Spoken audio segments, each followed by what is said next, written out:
الحمدللہ رب العالمین والصلاة والسلام علی سید الانبیاء والمرسلین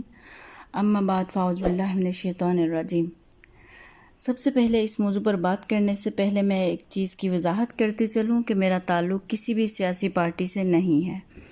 اور اس چیز کو بیان اس لیے کر دیا گیا تاکہ میرا مکمل ویڈیو دیکھنے کے بعد یا سننے کے بعد میرے بارے میں یہ گمان نہ کیا جائے کہ میرا تعلق کسی بھی موجودہ سیاسی پارٹی سے ہے۔ ہم لوگ مسلمان ہیں سب سے پہلے، جو ہماری پہچان ہے۔ دوسرے نمبر پہ ہم لوگ محب وطن ہیں، جو ہمارے ملک کے لیے بہتر ہے وہی ہم تمام لوگوں کے لیے بہتر ہے۔ ہمیں کسی بھی لیڈر کی محبت میں یا کسی کی قائد کی محبت میں اس حد تک مستغرق نہیں ہو جانا چاہیے کہ ہم اپنی اخلاقیات کو بھول جائیں، ہم اپنی تہذیب و ثقافت کو بھول جائیں، یا پھر ہم اس حکم کو بھول جائیں جو اللہ تعالیٰ نے قرآن مجید میں دیا ہے۔ اللہ تعالیٰ قرآن مجید میں ارشاد فرماتے ہیں،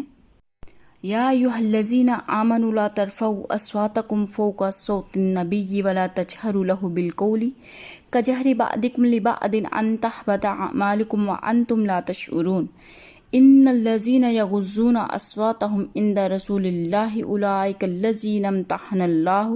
قلوبہم للتقوی لہم مغفرۃ واجر عظیم۔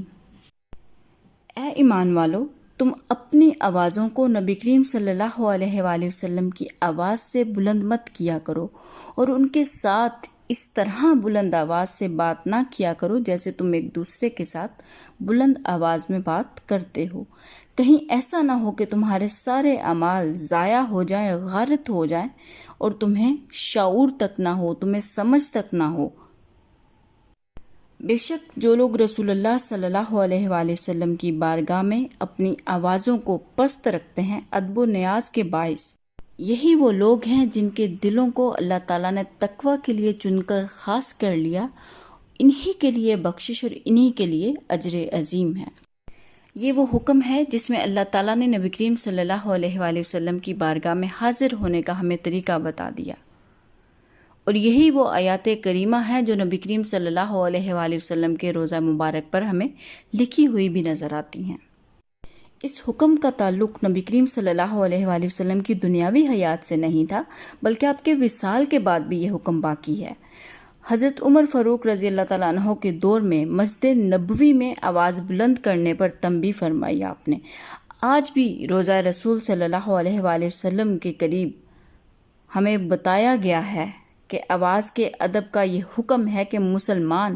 وہاں پہ بلند آواز میں آپس میں بھی گفتگو نہ کریں، وہاں پہ نعت بھی بلند آواز میں نہ پڑھی جائے، وہاں پہ تلاوت بھی بلند آواز میں نہ کی جائے۔ مسجد نبوی میں اذان، قرات اور خطبہ جمعۃ المبارک، اس کے علاوہ آپ کو کوئی بھی شخص بلند آواز میں گفتگو کرتا ہوا نظر نہیں آئے گا، یہاں تک کہ صلاۃ و سلام کا نذرانہ بھی لوگ انتہائی کمزور اور پست آواز میں پیش کرتے ہیں۔ اور یہ آیت اس امر کا تقاضا کرتی ہے کہ ہم نبی کریم صلی اللہ علیہ وآلہ وسلم کی بارگاہ میں جب حاضر ہوں تو باادب حاضر ہوں، اور یہ آیت ہم سے اس امر کا بھی تقاضا کرتی ہے کہ جب نبی کریم صلی اللہ علیہ وآلہ وسلم کے احادیث مبارکہ یا آپ کا ذکر کیا جائے تو ہمیں باادب ہو کر اس ذکر کو سننا چاہیے، اور یہ آیت ہم سے اس امر کا بھی تقاضا کرتی ہے کہ جب نبی کریم صلی اللہ علیہ وآلہ وسلم کا نام لیا جائے تو فضیلت اور عزت سے لیا جائے، جیسے کہ یا رسول اللہ، یا نبی اللہ، یا حبیب اللہ، یا پھر ان الفاظ کے ساتھ آپ کو پکارا جائے جیسے اللہ تعالیٰ نے نبی کریم صلی اللہ علیہ وآلہ وسلم کو القابات کے ساتھ پکارا ہے، جیسے یا ایھا الرسول، یا ایھا النبی، یا ایھا المزمل، یا ایھا المدثر، یاسین، طٰہٰ، یہ وہ تمام نام ہیں جن کا ذکر اللہ تعالیٰ نے قرآن مجید میں کیا ہے۔ اس آیت مبارکہ میں ہمیں اللہ تعالیٰ نے صاف اور واضح الفاظ میں کہہ دیا ہے کہ اگر ہم نے نبی کریم صلی اللہ علیہ وآلہ وسلم کے پاس کھڑے ہو کر بلند آواز میں گفتگو کی، ان کی ظاہری حیات میں یا ان کے بعد، تو وہ گفتگو ہمارے اعمال کو غارت کرنے کا ذریعہ ہوگی اور ہمیں علم بھی نہیں ہوگا۔ یاد رکھیے گا، یہی سزا ارتداد کی ہے۔ ارتداد سے مراد ایسا انسان ہے جو مرتد ہو جائے اور وہ دین اسلام کو چھوڑ کر کسی دوسرے مذہب کو اگر اختیار کر لیتا ہے تو اس کے تمام نیک اعمال صالحہ ضائع کر دیے جاتے ہیں۔ تو نبی کریم صلی اللہ علیہ وآلہ وسلم کے روضہ رسول کے پاس اس طرح کی گستاخی کرنا انسان کے اعمال کو ضائع کر دیتی ہے، جو کہ امت مسلمہ نے آج کیا۔ نبی کریم صلی اللہ علیہ وآلہ وسلم کی بارگاہ کا ادب عین ایمان اور تقوی کی علامت ہے، جبکہ بے ادبی جو ہے وہ انسان کے اعمال کا ضیاع ہو سکتی ہے۔ اور یہ حکم اللہ تعالیٰ نے قرآن مجید کی سورۃ الحجرات کی آیت نمبر 3 میں ہمیں 2 اور 3 میں واضح طور پر ارشاد فرما دیا، اور یہ حکم تا قیامت کے لوگوں تک کے لیے ہے۔ آج جن لوگوں نے وہاں پہ یہ عمل کیا، روضہ رسول کے پاس انہوں نے بلند آوازیں لگائیں اور پھر اس کے ساتھ ہی ساتھ انہوں نے ایک عورت کو گالی بھی دی، جس کی کھلی مذمت اللہ تعالیٰ نے قرآن مجید میں کی ہے، جس کا کھلا اور واضح حکم اللہ تعالیٰ نے قرآن میں ہمیں دیا ہے اور فرما دیا ہے کہ ہمیں ایک دوسرے کو گالی بھی نہیں دینی چاہیے۔ کسی کو گالی دینا یا کسی کے اوپر تہمت یا بہتان لگانا، یہ باقاعدہ سے دین اسلام میں یا قرآن مجید میں ایک الگ موضوع ہیں، جن کے اوپر بڑی ڈیٹیل میں گفتگو اللہ تعالیٰ نے ہمیں واضح الفاظ میں بیان فرما دی ہے۔ آپ سورۃ الحجرات کا مطالعہ کریں، آپ کو معلوم ہوگا کہ اللہ تعالیٰ نے ان تمام امور سے ہمیں منع کیا ہے۔ تو ہم مسلمان ہو کے، بحیثیت مسلمان، ہم اس طرح کے غیر تہذیبی اور جہالت والے عمل کے کس طرح سے مرتکب ہو سکتے ہیں؟ ہمیں ذرا غور کرنا ہوگا کہ ہم اپنے قائد یا اپنے لیڈروں کی محبت میں اس قدر اندھے ہو چکے ہیں کہ ہمیں نبی کریم صلی اللہ علیہ وآلہ وسلم کی بارگاہ میں حاضر ہونے کے آداب بھی بھول گئے ہیں۔ ہم مانتے ہیں کہ آپ کو کچھ لوگوں سے اختلاف ہوگا، ہم مانتے ہیں کہ آپ کو کچھ لوگوں کا طریقہ زندگی سے اختلاف ہوگا، ہم مانتے ہیں کہ آپ کو لوگوں کے اعمال سے بھی اختلاف ہوگا، لیکن ہرگز اللہ تعالیٰ نے آپ میں سے کسی کو یا ہم میں سے کسی کو یہ حکم نہیں دیا کہ ہم نبی کریم صلی اللہ علیہ وآلہ وسلم کی بارگاہ کے جو آداب ہیں ان کو ملحوظ خاطر نہ رکھیں۔ یاد رکھیں، جو لوگ مسلمان ادھر عمرہ کی ادائیگی کے لیے گئے ہیں، ان کے اس اعمال سے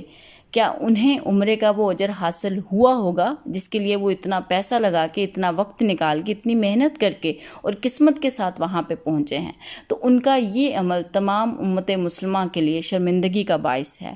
ان لوگوں کو فی الفور اپنے اس عمل پہ توبہ کرنی چاہیے، اللہ تعالیٰ کی بارگاہ میں رجوع کرنا چاہیے۔ اور یہ دنیا میں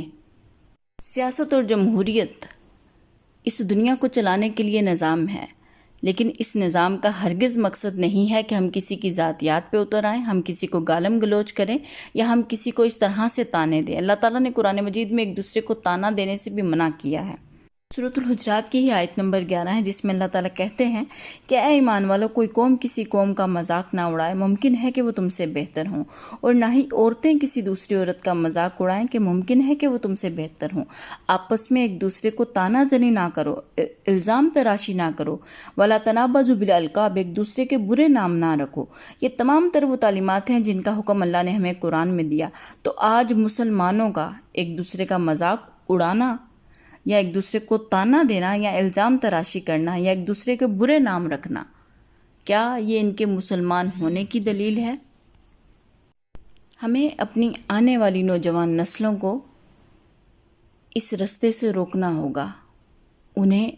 تہذیب و ثقافت، خاص طور پہ جو اسلامی تہذیب و ثقافت ہے اس کی طرف لے کے آنا ہوگا، قرآن اور سنت کی طرف لے کے آنا ہوگا، اور ہمیں اپنے دلوں میں خدا اور اس کے رسول کی محبت کے علاوہ ان لوگوں کی محبت اس قدر نہیں شامل کر لینی چاہیے کہ ہم غلط اور درست کو بھول جائیں، ہم حق اور باطل میں فرق کرنا بھول جائیں۔